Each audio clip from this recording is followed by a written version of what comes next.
Before God created the universe, he planned to send his Son to die for the sins of mankind. 1 Timothy 2:4 says that it is our God's desire that all men be saved and come to the knowledge of the truth. It is God's desire to draw the people of Spain to himself, and he promises that his word will never return void and that he will bless it in the hearts of the hearers. Ranging from imposing castles to breathtaking vistas to incredible music and food, Spain has a rich heritage and culture that draws visitors from around the world. Not only does Spain draw an array of tourists, her population is also incredibly diverse. With a population of about 40.5 million, Spain is ranked number 33 in the world. Though the birth rate for Spaniards has decreased, the overall population of the country has increased due to immigration. Spain has become home to people from all parts of the globe, including Latin America, Africa, and the Middle East. Spain is also home to the Basque people, who are culturally and linguistically separate from all the nations around them. Basques were in Spain before the Spaniards and are a separate ethnic group who want their own land and government. Though it is a beautiful land and a favorite tourist destination, Spain is a place of great spiritual darkness.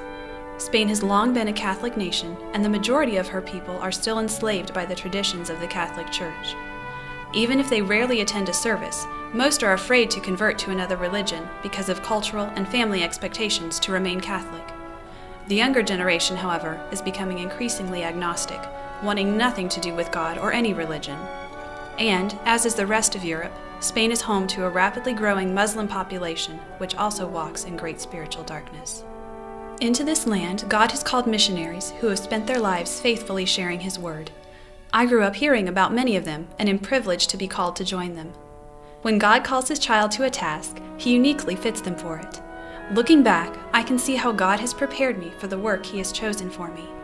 I grew up in a Christian home and accepted Christ at an early age. I have also grown up attending Calvary Baptist Church in Simpsonville, South Carolina. Calvary is a very missions-minded ministry, and as a child, I became acquainted with the work of many missionaries, including Andy and Mimi Bonikowski. I dreamed and prayed about going to the mission field someday. Over the years, the Lord increased this desire. He began to direct me specifically to minister to Spanish speakers through my Spanish language classes and involvement with Bible clubs, children, and music ministries.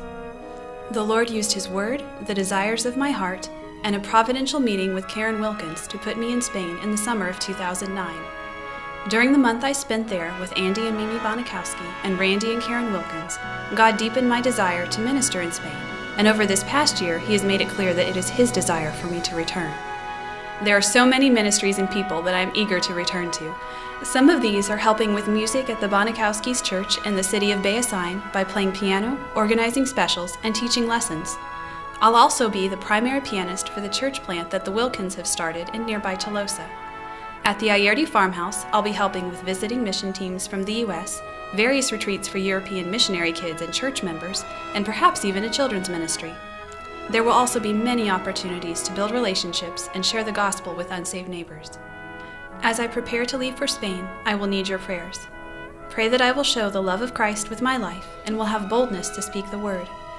Pray that the Lord will provide the financial support necessary for me to live in Spain. Pray for wisdom as I make many decisions regarding my visa and travel arrangements. Most importantly, pray for my time in the Word and walk with God. Isaiah 40 says that our God created the stars, numbers them, and calls them all by name. Because he is strong in power, not one of them faileth. This same God knows and loves each soul in Spain. He desires to save them and is working his perfect plan to do so.